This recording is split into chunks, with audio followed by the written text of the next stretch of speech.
Hey fans, welcome back to TK and Mary's Outdoor Adventures, part 2 of our 2025 cabin build. So I left you last time basically with the foundation, floor joists, and insulation. And as you can see, we've gotten a lot further. So it's been about 3 weeks since we did our last video. We've had a multitude of storms. I've had an injury, a lot of traveling back home. This is about an hour and 20 minutes from our house, so we have to travel up here to do any work. So I'm going to start with the floor. We bought 3/4 inch tongue and groove subfloor, and it's made by Advantech. Right off the bat, I will say we thought that tongue and groove was going to help our job. It probably made it a little bit more challenging for us because we're trying to make up for the tongue and the groove. I would probably, if I had to do it again, I would probably go with just flat, plywood or flat, OSB, straight cut. But it looks like it's a great product. Advantech Subfloor, they say flat out the best. And I mean, it's a great product. It takes a screw really well. It takes a nail really well. And it's very rigid. It's very heavy. So we made a little bit of a mistake back in the corner, and we had to buy some more subfloor from Home Depot. And there's a West Fraser, and it was premium OSB subfloor, and you can tell the difference between the quality. I mean, it's just the striations in the floor and everything. So I would say Advantech, and it was cheaper than what I bought from Home Depot. I thought the Advantech was really good. It's very quiet. The tongue and groove, they say do not close the gap. So we tried our best not to do that. It's very quiet. It's very sturdy. Hindsight gives you a lot of different things to think about. I put these floor joists in at 24-inch on centers. If I had to do it again, I would have went ahead on 16 on centers. It's too late to change it, but I still may get underneath there and put some cross bracings in there. I just feel like there's a couple soft spots right now, but we're moving forward with that. So then we went ahead. We had some water. I will say this, the bubble foil insulation, we had 2 weeks of storms up here in Southwest Arkansas. We had it tarped off, kind of like what you see here. Somehow, I don't think it was condensation. It was a lot of water had gathered between the subfloor and the insulation, which is basically just bubble foil. So I was getting underneath there, and I was actually sistering up some joists, and I noticed that there was some water pockets, I guess you could say. So unfortunately, I had to slit those and drain those, and that's just the way we're just going to leave it open until we get this thing dried in. When we do get it dried in, then we'll be able to go back underneath there, cut out where we were, the little holes, and then go back up there. It's a relatively inexpensive fix. But folks, if I had put fiberglass insulation in that floor and water had gotten to it, we'd be talking of hundreds of dollars of damage here. It'd basically just be ruined. So I guess that's a win for us on that. So let's take a look here at the back wall. As soon as we got the floor up, then obviously the first wall that we did was the back wall. This back wall is 7 feet tall. So 7 feet, it's got double top plates up there. So my studs are 6'7.5". With the bottom plate and the 2 top plates, that equals 7 foot. So we've got a 212, I believe.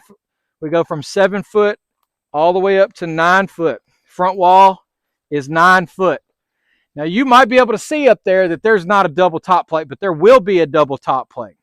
Okay, so the reason why we put a double top plate is because essentially this back wall is 2 walls. It's 20 foot long, so we built it in 2 10-foot sections, and they meet right here. Okay, so we wanted to go ahead and put a double top plate for rigidity, but also just to tie it together. And I think it really came together here really well. Everything is 2x4. Basically, my bottom plate here, I used treated. I used treated 2x4s for the bottom plates all the way around. I felt like that was going to be the one that would have any type of, water, come in contact with water.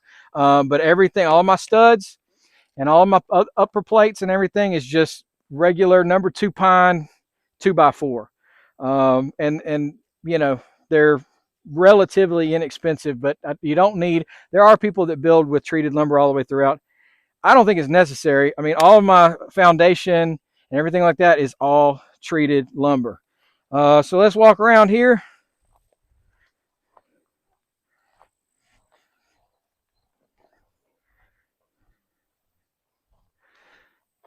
So as you can see, the front wall was built in two separate walls, 10 foot long. And I've never framed anything in my life. Okay. I've built some small little things, deer stands, things like that. I've never built anything like this. So I hope you understand that this is coming from somebody who's not a framer. Me and my friend Jerry were able to get out here and knock out both of these in about a day. I guess the most challenging one was the window wall. So we've got a 48 by 48 window here framed out. So that offsets here with our door. So we'll have our door over here, window over here. So that's basically the front and the back wall. Um, I would say framing is something that it scared me. It kind of made me nervous. And I took it very, very slow. But once you kind of got the hang of it, then you can kind of figure it out. There's lots of videos out there. Mary's going to go through here in just a second and talk to you about our window framing. So hang tight and we'll go on to the next segment. Welcome back. Not usually in front of the camera, usually doing the behind the camera work, but I was going to point out some stuff about our sidewall, our big transom window wall that I thought would be helpful. I know when we were looking at building the cabin, the thing that intimidated me the most, I think, was the framing of windows because there's so many different names for different types of the wood that you use, and you get kind of confused. What do they do? Where do they go? So I was just going to give you like a real basic kindergarten version of what we did because I know that would have helped me a few months ago. So, this is our window wall. And the first thing that we did is we took our bottom plate and we took our top plate, we cut them to the length that we needed, and then we took our vices, our clamps, we put them together so that they would mirror each other when we made our marks. So for this, we decided to go with studs 16 inches on center. So we were able to take the bottom plate and the top plate, put them together, and then measure out 16 inches on center all the way down. So at this point, we weren't even taking into account necessarily what was going to be a stud, what was going to be a cripple, what was going to be a king stud, anything like that. We just knew the spacing that we needed. So once we had those marked out, we knew the measurement of our window. I think this one was, we needed a 54-inch opening because we wanted at least a half an inch on each side for the window. So we found the very center of the window, which would have been 27 inches straight in the middle. And we were able to find that. We actually marked that here too. You can see that's our center of the window mark. So then we were able to measure out and see where this window was going to fall within our studs. So once we did that, the ones here on the bottom that we had measured out for regular studs, we knew exactly these are where our bottom cripples were going to go. And so these pieces here that sit under your sill plate, this is what we call bottom cripples. Um, Probably most construction that you've seen also includes a top cripple above your header, above your window or your door. It just so happened we did ours a little bit different, and that's okay. I actually think it worked better. We ended up just making our header the top of the wall instead of adding cripples above it. So we've got our cripples here. We've got what's called a king stud, which is actually just an entire stud that runs up to your top plate. You have your jack stud, which is going to hold up your header plate up there underneath the header. And then this is your seal stud, I guess we'll call it that. This is going to hold up your seal plate. So that's the names: king stud, jack stud, seal stud, cripples. All right, so in a word about headers, that's a word that we've come to use pretty regularly out here. But before about a month or so ago, I probably could have told you what it was. So a header is basically goes above anything that you framed in, like a window or a door. Basically, it's the structural strength that you need to hold up whatever it is. You don't want your door or your window sagging. Some people use 2x4s. We decided to go 2x6. So here's the reason why it's built the way it is. If you can see it, it stands out. The header obviously stands out. Okay, so a piece of 2x4 or 2x6 lumber is 1.5 inches thick. So you put two of those together, you get 3 inches. Well, a 2x4 is 3.5 inches wide. So you have to make up 1/2 inch. So making up the headers, I think that's something I really enjoyed out here. Basically, so it took two 2x6s like this, and you put just a 1/2 inch piece of plywood or whatever you have in the middle, nothing thicker than a 1/2 inch. You put it in there, you sandwich together, glue it, nail the heck out of it, and that is your header. But because it's running the opposite way of your header plate, it gives you the structural stability to hold that window up. There's also going to be weight coming down from the rafters as well, so that keeps the window from being exposed to a lot of external pressures from the top. But look, I thought making headers was very enjoyable, and there's been a few things out here that I've really enjoyed. And so the first wall that me and my buddy Steve-O did, the back wall, was by far the easiest. Just studs and plates. Okay, but we were getting our spacing down and things like that. And once me and Jerry started working on the front walls, I really felt that it went well. Okay, so then Mary came out. We did this end wall yesterday, and again, we're not framers, we're not construction workers. We have minimal tools, and we were able to knock that window out in about 4.5 hours. Keep in mind also, people, this is something that I've really been on my heart. Okay, I watched a lot of videos on YouTube from some of the great YouTubers, off the grid people, Whipple, and several people in Alaska. I filled my head with a bunch of crap thinking that I was going to be able to get out here, spend a couple weeks in a tent, and knock this thing out. Not once taking into account that I live in southwestern Arkansas. I drive from Shreveport, which is in northwest Louisiana. So it's an hour and a half to get here.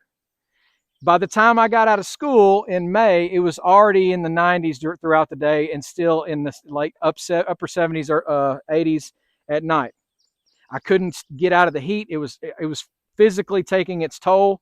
So I need you to understand, protect yourself. Please don't fill yourself up with a bunch of stuff thinking that I should be able to knock this out by myself in 10 days like the best guys. Okay, those people, they're not like us. Okay, they make a living doing these things. So please do not think that you can go out there and knock this out, because I had some heart to heart with myself thinking, why am I so far behind? Why am I so far behind?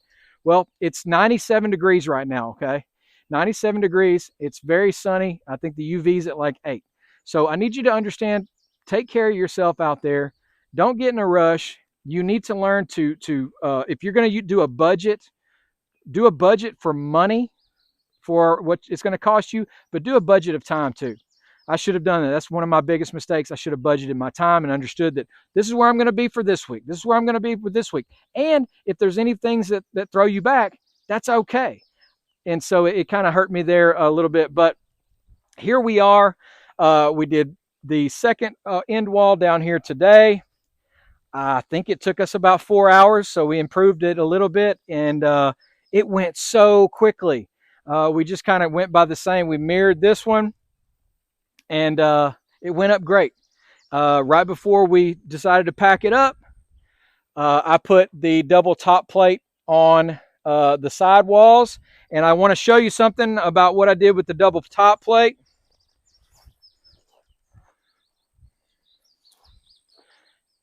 So just an added bit of structural stability. What I did was I took my double top plate on the side wall and I ran it down all the way past and actually overlapped the back wall. So they're kind of sandwiched together. So it gives it that little bit of extra, stability. And then I ran a 16 footer back here, and Mary cut a 4 footer back here. Um, there will be a double top plate on the front, but the next time that I see you, it's going to be rafter time. It's going to be time for house wrap. It's going to be time for sheeting for my walls.